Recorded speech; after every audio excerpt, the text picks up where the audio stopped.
Let's be real, when asked about his thoughts on cheating in MMA, Aljamain Sterling has never been shy, and he's definitely not afraid to speak up when it comes to his next opponent, T.J Dillashaw. And let's not forget about how massive this upcoming fight is, and how many eyes are eyeing their next shot. So what does Aljo think of his opponent, and what's next in the bantamweight division? Keep watching for all this and more. First up, let's look at what the current champ had to say. Everyone remembers when the two-time UFC bantamweight champion was suspended for 2 years after being caught using recombinant human erythropoietin, or EPO, after a knockout loss to Henry Cejudo in 2019. It took the MMA world by storm, and Dillashaw has never truly recovered from the massive backlash. Following his suspension, Dillashaw admitted his fault, but he still maintains his innocence, claiming that he didn't use performance-enhancing drugs before that one incident. But in MMA, you really live with that one question mark over your head for the rest of your career. Anyway, Sterling doesn't believe that one-time story for a second, which is why he's accepted the fact that he'll almost certainly be facing a chemically enhanced opponent at UFC 280. Sterling told the Fighter vs. the Writer that he'd made peace with the fact that he was going to face someone who cheats,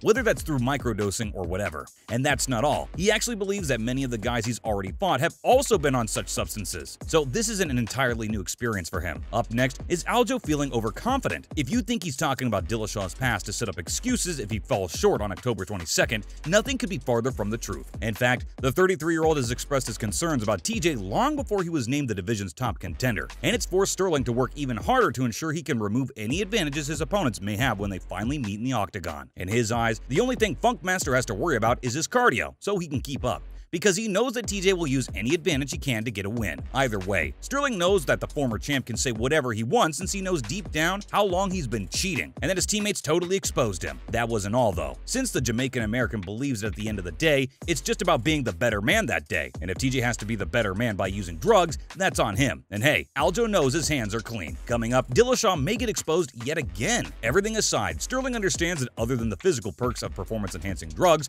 there's a mental weakness that leads to cheating. It's something the champ's determined to expose when he takes on Dillashaw for the bantamweight title. After all, what TJ has shown the world is that there's a chink in the armor, and Aljo definitely plans to expose it yet again. And he thinks his opponent's mental weakness will play a major role. Sterling told reporters if he can get into his opponent's head early on, he might self-destruct and make it an even easier night for himself. We all saw how his fight with Sandhagen went, with many still thinking he didn't deserve the win. The judges really did poor Corey dirty on that one. So if Aljo can give us clear domination, Dillashaw might find it difficult to find someone who still thinks of him as a solid title contender. What do you guys think? Does TJ still have it in him, even supposedly without the steroids? Next, Aljamain won't be taking his competition lightly. In many ways, Sterling doubts Dillashaw earned the opportunity to fight for the title after the 2-year suspension, and a controversial split decision win over Corey Sandhagen in the only fight since then. So he doesn't believe TJ deserves the championship pay after cheating and finally being caught. Either way, the current number 2 ranked bantamweight is gonna get a good chance because win or lose, he'll be paid a lot more than he would if he fought on a regular pay scale for a fight, even if it's the main event. So Sterling's finally getting a chance to compete against TJ and show him what he's made of. He can show the former champ who the new king is, and maybe just expose him once and for all. But still, he believes he has a lot to gain against an established former champion, and he wants to add another big name to his resume as he tries to secure a legacy as the greatest bantamweight of all time. Up next, Henry Cejudo is interested in the winner of Sterling vs. Dillashaw. So here's the thing. We know Cejudo wants a 3rd UFC title, but that's not going to happen until he regains his bantamweight one. After defeating Dominic Cruz in May of 2022, Cejudo relinquished his 135-pound title. He left MMA and was removed from the United States Anti-Doping Agency testing pool. Obviously, Cejudo's decision to remain retired didn't really last long, and he's currently on the verge of returning. The former UFC 2-division champ wants to be the first fighter to hold belts in 3 weight classes by going after featherweight champion Alexander Volkanovski. But first things first, he wants the winner of the bantamweight title fight between champions Sterling and Dillashaw. Cejudo announced on his YouTube channel that he was going after TJ, even though he was going after Aljo first. But that plan isn't going anywhere, since he doesn't think Aljamain wants to fight him. So he wants to return, beat TJ, win his belt back, and then move up to 145. He then wants to fight Alexander the Average, the nickname he's given to the current featherweight champ. And the chances of him defeating TJ are pretty high, since in January of 2019, Cejudo needed only 32 seconds to TKO Dillashaw and retain his flyweight title. After the fight, he vacated his 125-pound title, and Dillashaw, of course, tested positive. Coming up, Cejudo explains why Volk's making a mistake in becoming the backup fighter. While all that is happening, Volkanovski's trying to move up a division. The featherweight champ says he's been officially designated as the backup for the UFC 280 main event fight between Charles Oliveira and Islam Makhachev. If neither fighter is able to compete in Abu Dhabi on October 22nd, the featherweight champion will move up to lightweight to compete for a second title. As a former double champ, Cejudo believes that's a pretty bad idea. He actually made an 8-minute video outlining all the ways Volkanovski is shooting himself in the foot with the move. Guess he really cares about about Volk. But anyway, he basically thought that if he was already getting the title shot, he should have just waited. The UFC has already told him he's next in line to compete for the lightweight title. If for some reason Charles Oliveira withdraws from the fight and Volk has to fight Makhachev,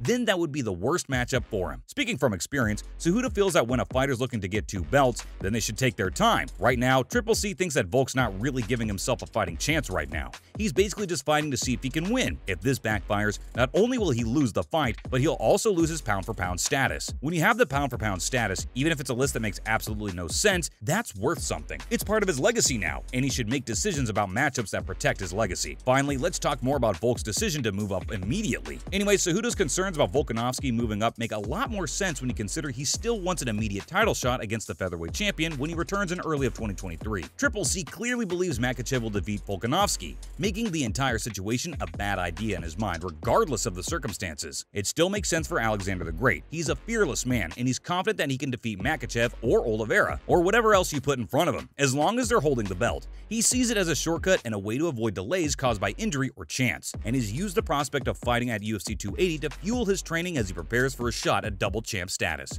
When we look at it, Cejudo might not be the best person to give UFC career advice. This is a champ who left the sport early due to pay issues, giving up his title and making the promotion mad in the process. Right now, we don't know whether the King of Cringe will have the goodwill to negotiate a pay raise when he's cleared to fight again. That's a wrap for this video. Who do you think will win in the upcoming bantamweight showdown? And do you think Volk's moving up too fast? Let us know in the comments below. Make sure to give this video a thumbs up and subscribe to our channel for more videos like this. See you in the next one. Thanks for watching.